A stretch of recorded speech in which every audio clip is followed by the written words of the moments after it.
ప్రభుత్వం చేసింది ఏంటి, చేయలేనిది ఏంటి అనేది ఒక స్పష్టత ఉంది. ఏమనిపిస్తుంది మీకు ఇప్పుడు ఏమనిపిస్తుంది? డిఫరెంట్ ఏరియాస్కి వెళ్ళినప్పుడు ఇంత మంచి రెస్పాన్స్ వస్తుంది. ఇచ్చిన హామీలన్నీ నెరవేరినట్లుగా ఏమైనా అనుకుంటున్నారా? ఎక్కడ ప్రజలు ఎందుకు మీకు అంత రెస్పాన్స్ ఇస్తున్నారు? 12 రోజుల్లో మనం 8 కంప్లీట్ చేసాం. ఆ మిగిలిన 4 కూడా వీళ్ళు కంప్లీట్ చేయలేకపోయారు. లోకేష్ కూడా యోగాళం పేరుతో వస్తున్నారు. ఆయనంతా యూత్ వైపే చూస్తున్నారు. ఆయన ఎంకరేజ్మెంట్ ఎలా ఉంది? పంచాయత్ రాజ్ మినిస్టర్గా చేసినప్పుడు ఎక్స్టెన్సివ్గా సీసీ రోడ్స్ చేశారండి. ప్రధానంగా 1-2 అంశాలని చంద్రబాబు నాయుడు గారి దృష్టికి ఇక్కడ లోకల్ ఉండే వాటిని ఏం తీసుకెళ్దాం అనుకుంటున్నారండి? అన్నా క్యాంటీన్ కానివ్వండి, పెన్షన్స్ కూడా మనం ఇంకొకసారి అది డీటెయిల్గా పరిశీలించాలండి.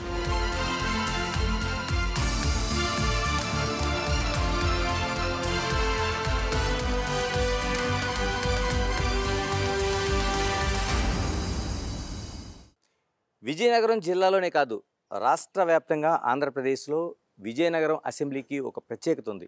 ఎందుకంటే విజయనగర సామ్రాజ్యానికి సంబంధించిన అనేక వారసత్వం ఇక్కడ పోటీకి నిలిచింది.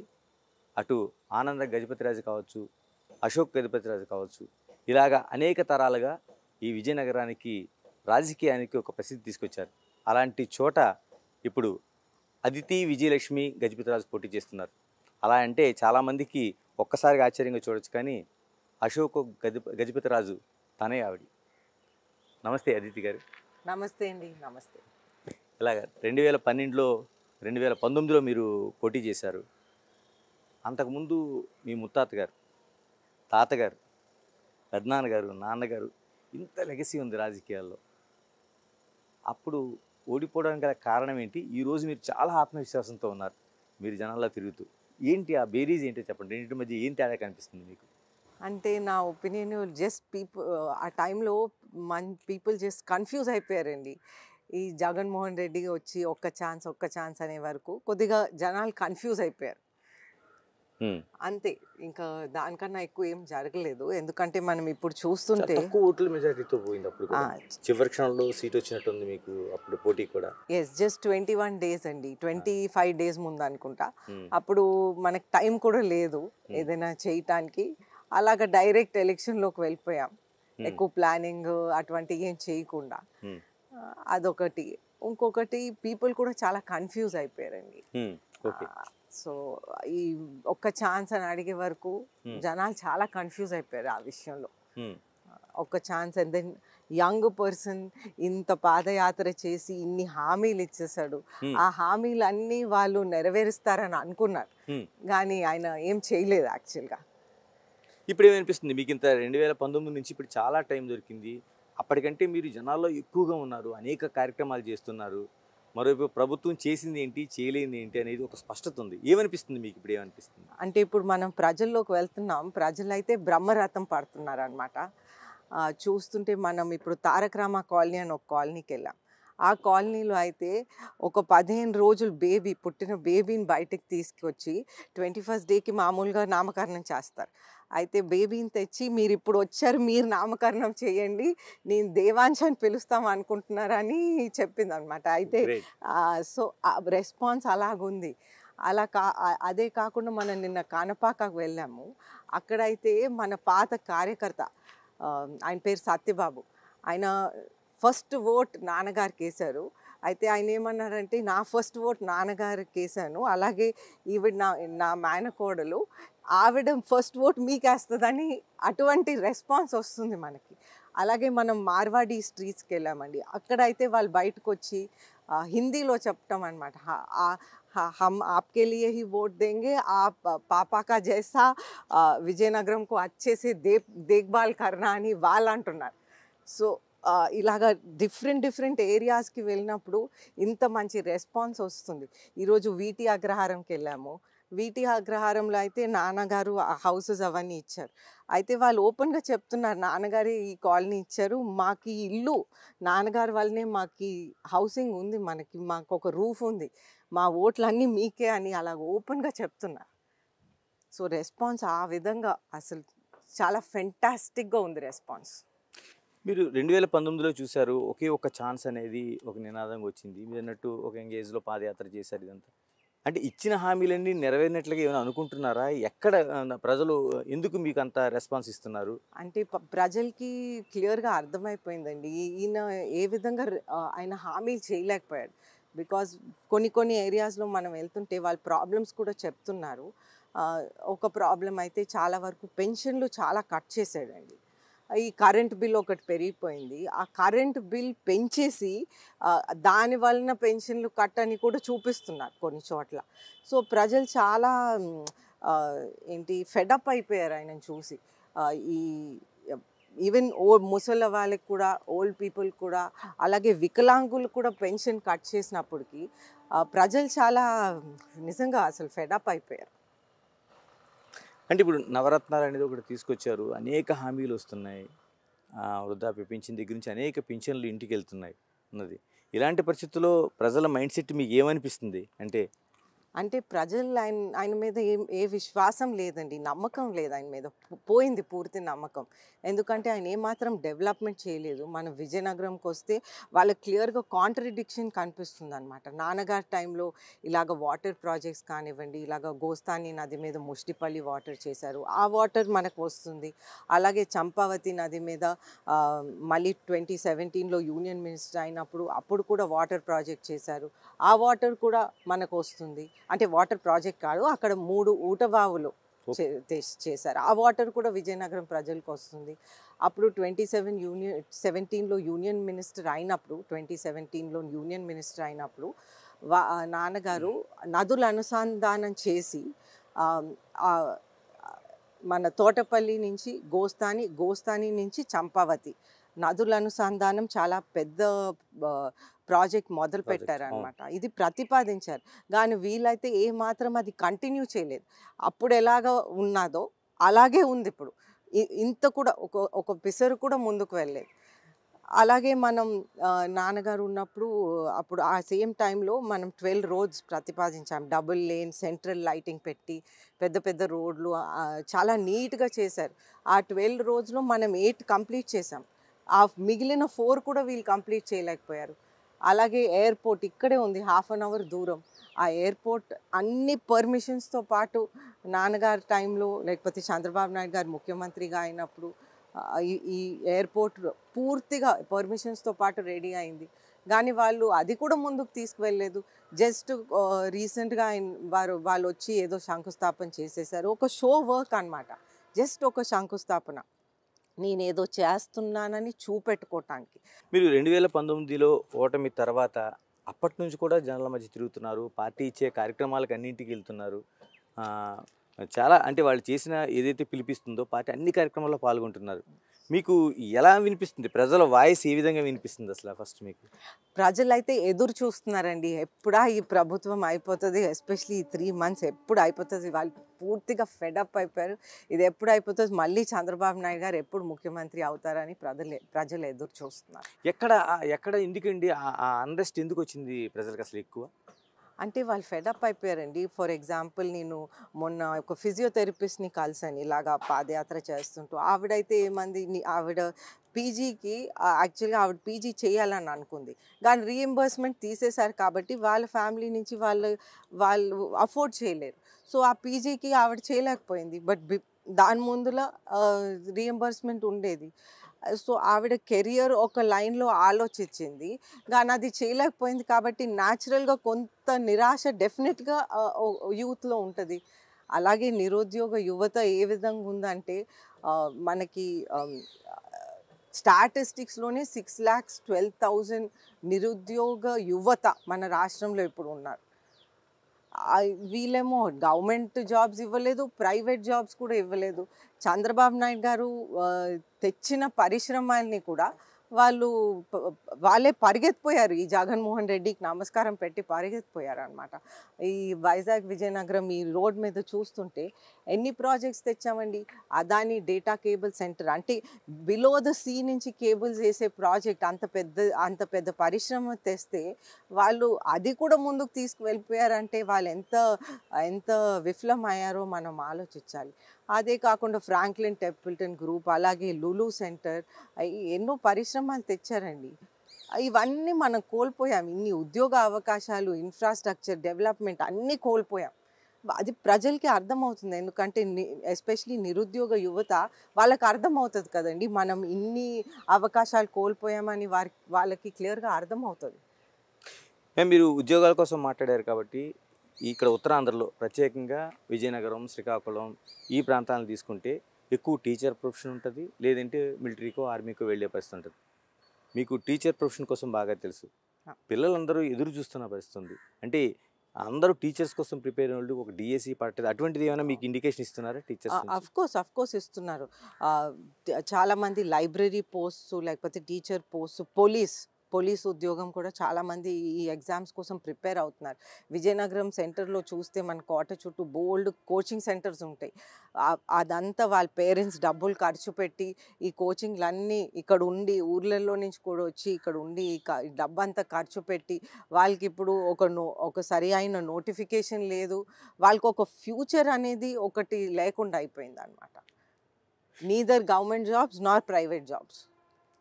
ఇలాగ మనం వ్యవసాయం కోసం మాట్లాడుకుంటే ఒకప్పుడు మనకి జూట్ ఉండేది పెద్దగా, ఆ తర్వాత షుగర్ కేన్ ఉండేది. ఇలాంటివన్నీ అంతరించిపోయే పంటల్లాగా మీకు అయిపోతుంది ఆ క్రాప్ అంతా. ఏంటి దానికి ఏమైనా మార్గం ఏమైనా మీకు ఆలోచిస్తున్నారా మీరు?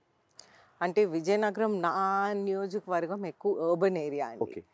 నియోజకవర్గం ఎక్కువ అర్బన్ ఏరియా, 50 వార్డ్స్ ఉంటాయి. సరౌండింగ్ మండలం ఉంటుంది. కానీ మండలం కూడా ఎక్కువ మంది బట్టల షాప్స్లో, మన క్లాత్ మార్కెట్ ఇక్కడ ఉంది, సో మెయిన్గా బట్టల షాప్స్లో ఇలా వర్క్ చేయడానికి మార్నింగ్ వచ్చి ఈవినింగ్ వెళ్ళిపోతారు. ఇక్కడ వ్యవసాయం చాలా తగ్గిపోయింది. ఎందుకంటే వ్యవసాయంకి ఒక గిట్టుబాటు ధర రావట్లేదు వాళ్ళకి. మనది మెయిన్గా అర్బన్ ఏరియా. అర్బనైజేషన్. ఇలాగ మీరు చాలా వరకు పాలిటిక్స్లోకి వచ్చిన తర్వాత, అంటే ఇప్పుడు మీ ముత్తాత గారు, తాతగారు, నాన్నగారు, పెద్దనాన్నగారు ఇంతమంది ఉన్నారు. పాలిటిక్స్లోకి రావాలని మీకే అనిపించిందా? ఎందుకంటే ఫస్ట్ నుంచి కూడా అశోక్ గజపతిరాజు గారు అంతా ఎంకరేజ్ చేసినట్లుగా ఏమి అనిపించదు. యాక్చువల్గా మేము అనుకోలేదండి పాలిటిక్స్లో వద్దామని, కానీ చంద్రబాబు నాయుడు గారు ఇన్సిస్ట్ చేశారు. మేము యాక్చువల్గా అనుకోలేదు. మనకెందుకు ఈ వాతావరణంలో ఉండాలి, ఆ విధంగా మనం అనుకున్నాము. యాజ్ అ ఫ్యామిలీ కూడా అలాగ అనుకున్నాం. కానీ చంద్రబాబు నాయుడు గారు అయితే వదలలేదు. అంటే నాన్నగారు కూడా చాలా ఇంటర్వ్యూస్లో అసలు రాజకీయ వారసత్వానికి పూర్తిగా వ్యతిరేకమైన ఏమన్నారు మొదట్లో? మీ ఆలోచన చెప్పేటప్పుడు ఏమన్నారు ఆయన? నేను దాని గురించి ఆలోచించలేదు. చంద్రబాబు నాయుడు గారి పట్టుపడి నువ్వు చెయ్యాలి చెయ్యాలి చెయ్యాలి అన్నారు. నాన్నగారు ఎప్పుడు తప్పలేదు. నాన్నగారు okay, politics is a difficult field, ఒకరోజు అప్స్ ఉంటాయి, ఒకరోజు డౌన్స్ ఉంటాయి, నువ్వు డౌన్స్ కూడా అప్స్ లాగా ఆ విధంగా తీసుకోవాలని ఒక అడ్వైస్ ఇచ్చారు. అంటే నేనేమి అలాగా ఇంకా ట్రైనింగ్ అవుతున్నానని నాకు అనిపిస్తుంది. ఇలాగ 2019లో నాన్నగారు ఎంపీగా చేశారు, మీరు ఎమ్మెల్యే చేశారు. అంటే గెలుపోవటంలు అనేవి రాజకీయాల్లో సహజం.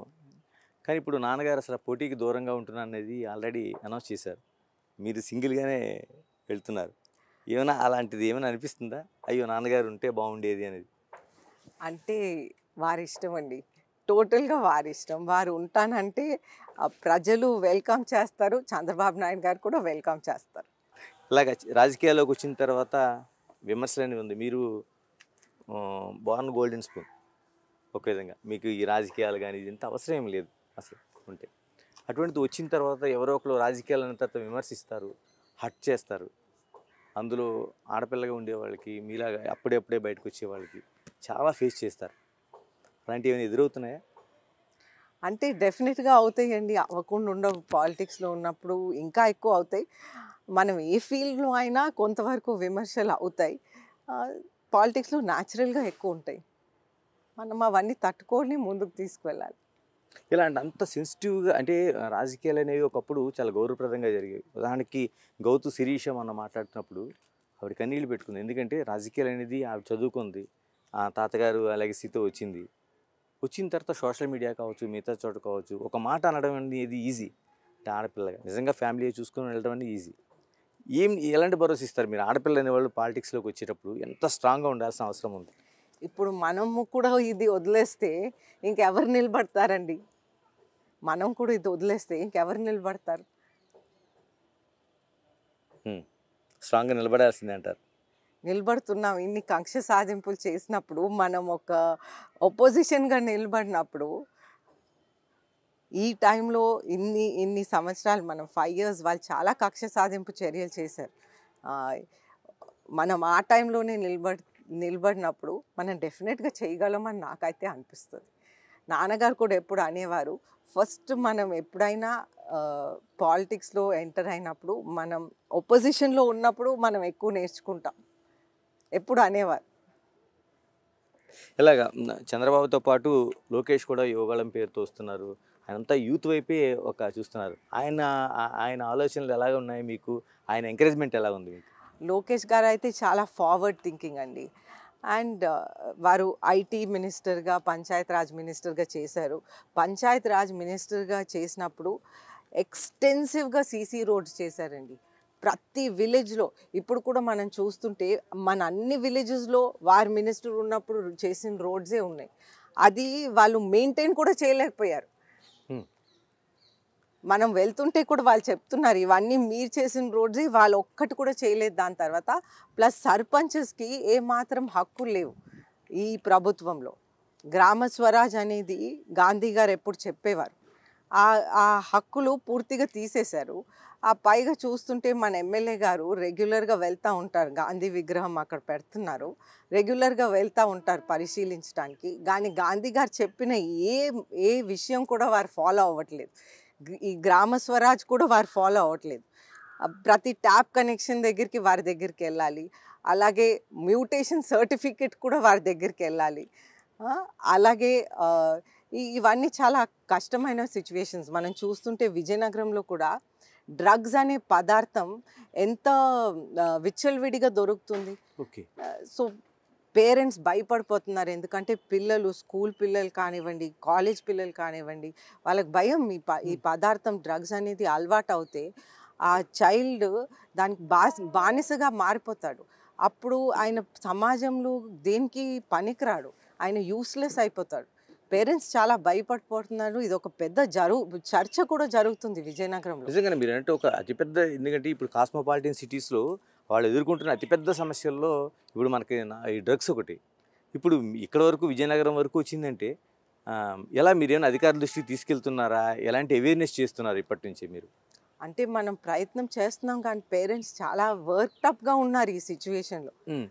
బికాజ్ మళ్ళీ ఇది కొద్దిగా మనం అంటే గవర్నమెంట్ కొద్దిగా దాన్ని కంట్రోల్ చేయాల్సిన అవసరం ఉంది. మనం చంద్రబాబు నాయుడు గారు ముఖ్యమంత్రిగా ఉన్నప్పుడు అరకు పక్కనే ఉంది మనకు అరకు. అరకులో గాంజాయి పెంచేవారు ఎప్పుడో పాతకాలంలో. అయితే చంద్రబాబు నాయుడు గారు కాఫీ ప్లాంటేషన్స్ వాళ్ళకి ప్రోత్సహించారు. మళ్ళీ ఇప్పుడు అది బ్యాక్వర్డ్స్ తీసుకెళ్ళిపోయారు. ఓకే. సో అది చాలా ఇంపార్టెంట్ అయిన విషయం అండి. వాళ్ళు ఇంత పాజిటివ్‌గా చంద్రబాబు నాయుడు గారు కాఫీ అరకు కాఫీ అనేది చాలా ఫేమస్ అయిపోయింది. మీరు చూస్తుంటే ఢిల్లీ ఎయిర్‌పోర్ట్‌లో కూడా అరకు కాఫీ దొరుకుతుంది. ఇండియా మొత్తం స్ప్రెడ్ చేశారు. అప్పుడు టూరిజం మినిస్టర్ భూమి అఖిలప్రియ ఉంది.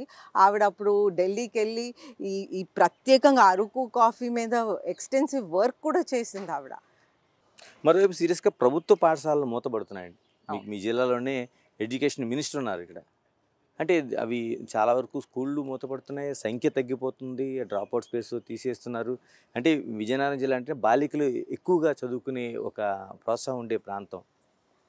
మీరేమైనా ఇటువైపుగా ఆలోచిస్తున్నారా అసలు ఎడ్యుకేషన్? 6 lakhs చిల్డ్రన్ అండి డ్రాప్ అవుట్స్ ఉన్నారు ఇప్పుడు ఆంధ్రప్రదేశ్లో. 6 lakhs. సో మనం చూస్తుంటే ఎడ్యుకేషన్ మినిస్టర్ ప్రాంతంలో కూడా ఆయన ఏం చేయలేకపోయారు. సో వాళ్ళకు ఒక బాధ్యత అనేది లేదండి. ఈ పలానా పని జరగలేదంటే అట్లీస్ట్ వాళ్ళు ముఖ్యమంత్రిని కలిసి ఈ ప్రాబ్లం ఉందని చెప్పటానికి కూడా వాళ్ళకి ఒక బాధ్యత లేదు. ఇప్పుడు సపోజ్ మన ఏరియాలో నేను చెప్తున్నాను, డ్రగ్స్ విచ్చలవిడిగా దొరుకుతుంది. అయితే మన ఎమ్మెల్యే గారు బాధ్యత తీసుకొని చెప్పాలి కదండి ముఖ్యమంత్రికి, ఈ ప్రాబ్లం ఉంది, మనం ఎలాగా అది పరిష్కారం చేయాలనేది. అలాగే బొత్స సత్యనారాయణ ఎడ్యుకేషన్ మినిస్టర్ గారు ఇక్కడ ఇక్కడ ఈ మొత్తం ఆంధ్రప్రదేశ్లో 6 lakhs డ్రాప్ అవుట్స్ ఉండాలంటే అది ఎంత డేంజరస్ సిచ్యువేషన్ అండి. ఫ్యూచర్ ఆలోచిస్తే ఒక 10-20 ఇయర్స్ ఆలోచిస్తే ఈ ఈ ప్రాబ్లం ఎంత పెరిగిపోతుంది. మనం చూస్తుంటే ఎన్టీఆర్ గారి టైంలో నైట్ స్కూల్స్, ఇంటికి ఇల్లాలి చదువు ఇంటికి వెలుగు అనే ప్రోగ్రాం పెట్టారు. అంటే మహిళలు కూడా, ఓల్డర్ పీపుల్ కూడా చదవాలనే ఉద్దేశంతో వారు పెట్టారు. ఈ అందరూ ప్రజలు చదువుకోవాలనే ఉద్దేశంతో అది పెట్టారు. నారా చంద్రబాబు నాయుడు గారేమో వారు ఈ లేటెస్ట్ ప్రొజెక్టర్స్తో కొన్ని ఏరియాస్లో మంచి క్లాసెస్ చేస్తున్న ప్రొఫెసర్స్తో క్లాసెస్ రికార్డ్ చేసి ఇటువంటి విధానంలో చాలా పాజిటివ్ ఫార్వర్డ్ థింకింగ్ విధానంలో వారు తీసుకెళ్తుంటే వీళ్ళేమో డ్రాప్ అవుట్స్. మళ్ళీ ఒక పెద్ద ప్రాబ్లం ఏంటంటే తెలుగుని తీసేశారండి. సో చాలా వరకు లోవర్ ఇన్కమ్ గ్రూపే గవర్నమెంట్ స్కూల్స్లో చదువుతారు.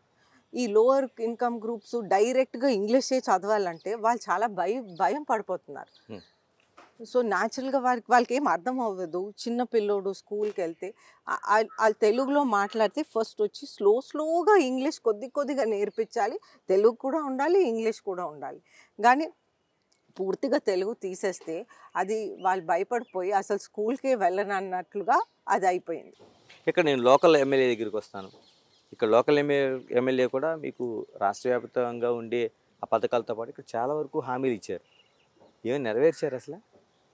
నాకు కనిపించింది అయితే ఏం నెరవేర్చలేదండి. వారు జస్ట్ లైక్ సీఎం అలాగే ఎమ్మెల్యే నేను చేశాను అంటారు, కానీ చేసింది ఏం కనిపించదు. విజయనగరంలో అంత సుందరీకరణ అని చెప్పారు, కానీ ప్రజలకైతే కనిపిస్తుంది ఈ విజయనగరం వెలుగుతుంది అన్నారు. వాళ్ళ పాకెట్స్ అయితే వెలుగుతున్నాయి, కానీ విజయనగరం ఏమాత్రం వెలగట్లేదు. మనం చేసిన రోడ్స్, ఫర్ ఎగ్జాంపుల్ 12 రోడ్స్ చేసాం, 8 మన గవర్నమెంట్లో కంప్లీట్ చేసాం. వాళ్ళ గవర్నమెంట్లో 4 కూడా వాళ్ళు చేయలేకపోయారు. అంటే ఇక్కడ ఎక్కువ వరకు కూలీలు ఉంటారండి. మనకి వ్యవసాయ కూలీలు కావచ్చు, మిగతా కూలీలు కావచ్చు. అన్నా క్యాంటీన్లు ప్రవేశపెట్టినప్పుడు రాష్ట్రంలో అన్ని జిల్లాల కంటే విజయనగరం జిల్లాలో చాలా ఎక్సలెంట్ రెస్పాన్స్ వచ్చింది. అది గవర్నమెంటే ప్రకటించింది. ఇప్పుడు అవి మీకు కనిపించలేదు. ఏమంటున్నారు దానికోసం? ప్రజలు ఏమైనా మాట్లాడుతున్నారా మీరు? ఎస్, ప్రజలు మాట్లాడుతున్నారండి. ఎస్పెషలీ మనకి విజయనగరం టౌన్ ఇలాగ ఉంటుందండి సెంటర్లో, దాని చుట్టూ విలేజెస్ ఉంటాయి. ఇప్పుడు వ్యవసాయం కూడా ఎక్కువ గిట్టుబాటు ధర రావట్లేదు కాబట్టి అక్కడి నుంచి అందరూ టౌన్కి వచ్చి పని చేసుకుంటారు. పెయింటర్స్ అవ్వనివ్వండి, లేకపోతే ఇలా మేస్త్రీస్ అవ్వనివ్వండి, లేకపోతే బట్టల షాప్లో పనిచేసే ఎక్కువ యూత్ అవ్వనివ్వండి, వీళ్ళందరూ విలేజ్ మండలం నుంచి వస్తారు. సో వాళ్ళు వచ్చినప్పటికి అన్నా క్యాంటీన్లో 5 రూపీస్ టిఫిన్, 5 రూపీస్ మధ్యాహ్నం భోజనం, 5 రూపీస్ నైట్ భోజనం ఇలాగ దొరికేది.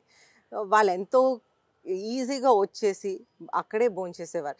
ఎస్పెషలీ కన్స్ట్రక్షన్ వర్కర్స్ అండి, ఎస్పెషలీ కన్స్ట్రక్షన్ వర్కర్స్, మేసన్స్, ఇటువంటి వాళ్ళు హ్యాపీగా వచ్చి వాళ్ళు మళ్ళీ పొద్దున్న క్యారేజ్ కట్టకుండా అలాగా హస్బెండ్ అండ్ వైఫ్ ఇద్దరు వచ్చేసి ఇక్కడ వర్క్ చేసి అక్కడ తినేసి వెళ్ళిపోయేవారు.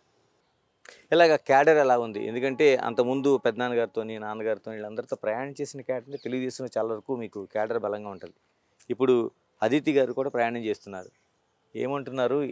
ఎంత కోఆపరేషన్ ఉంది మీకు వాళ్ళ నుంచి? క్యాడర్ అయితే చాలా ఉత్సాహంగా ఉన్నారండి. చాలామంది నెక్స్ట్ జనరేషన్ యూత్ వచ్చారు. సో మనం నెక్స్ట్ జనరేషన్ అంటే వాళ్ళ పిల్లలు లేకపోతే వాళ్ళ బ్రదర్స్ చిల్డ్రన్ అలాగా మనతో జాయిన్ అయిపోయి చాలామంది తరతరాల నుంచి జాయిన్ అయ్యారు. అదే కాకుండా చాలామంది కొత్త వాళ్ళు కూడా వచ్చారు. ఏం తీసుకెళ్దాం అనుకుంటున్నారు? ప్రధానంగా 1-2 అంశాలని చంద్రబాబు నాయుడు గారి దృష్టికి ఇక్కడ లోకల్ ఉండే వాటిని ఏం తీసుకెళ్దాం అనుకుంటున్నారు ఆయన దృష్టికి? అంటే వాటర్ ప్రాజెక్ట్ ఒకటండి, ఆల్రెడీ నాన్నగారు స్టార్ట్ చేశారు. ఆ నదుల అనుసంధానంతో తోటపల్లి నుంచి గడిగడ్డ టు చంపావతి. ఇది డెఫినెట్గా మనం ఫార్వర్డ్కి తీసుకువెళ్ళాలి, బికాజ్ అది ప్రజలకి అవసరం. సో అది ఫస్ట్ అది మనం డెఫినెట్గా చేయాలి. అలాగే మనకి పక్కనున్న ఎయిర్పోర్టు అది కూడా మనం చెయ్యాలి, డెఫినెట్గా మనం చెయ్యాలి ఇవన్నీ. అలాగే అన్నా క్యాంటీన్ కానివ్వండి, పెన్షన్స్ కూడా మనం ఇంకొకసారి అది డీటెయిల్గా పరిశీలించాలండి. ఎందుకంటే చాలామంది వికలాంగులకి ఓల్డ్ పీపుల్కి కూడా కట్ అయినాయి పెన్షన్స్. అది వాళ్ళు కంప్లైంట్ చేస్తున్నారు మనం తిరుగుతున్నప్పుడు. సో దాన్ని మళ్ళీ మనం డీటెయిల్గా పరిశీలించాలి. థ్యాంక్ యూ అదితి గారు, thank you very much. Thank you అండి. ఇది మనకి విజయనగరం అసెంబ్లీ నియోజకవర్గంలో నేను ఎమ్మెల్యేలో అదితి తెలుగుదేశం పార్టీ తరఫున వ్యక్తం చేస్తున్న అభిప్రాయాలు ఖచ్చితంగా రాష్ట్ర వ్యాప్తంగా ఇచ్చిన హామీలు నెరవేరకపోవటం, మరోవైపు తెలుగుదేశం అనుసరిస్తున్న విధానాలు ఖచ్చితంగా పార్టీకి విజయాన్ని చేకూరుస్తాయి. అందులో విజయనగరం నుంచి తన ఏదైతే అభ్యర్థిత్వం ఉంటుందో అది ఖచ్చితంగా అందరి సహకారంతో, అంటే అటు జనసేన కావచ్చు, లేకపోతే ఇంకో వచ్చే కొత్త పార్టీతో ఉండే ఏదైతే ఉందో వాళ్ళందరితో కలుపుకొని ముందుకెళ్లే అవకాశం ఉందని స్పష్టం చేస్తున్నారు. ఇక్కడ ప్రజలకి ఏదైతే అవసరాలు ఉన్నాయో వాటిని ఖచ్చితంగా తీర్చడానికి అటు విజయనగరం ఏదైతే గజపతి రాజులది ఒక లెగసీ ఉందో ఆ లెగసీని ఖచ్చితంగా కంటిన్యూ చేస్తానని మాత్రం స్పష్టం చేస్తున్నారు. మరొక నియోజకవర్గంలో నేను ఎమ్మెల్యేతో కలుద్దాం. This is Ganesh signing off.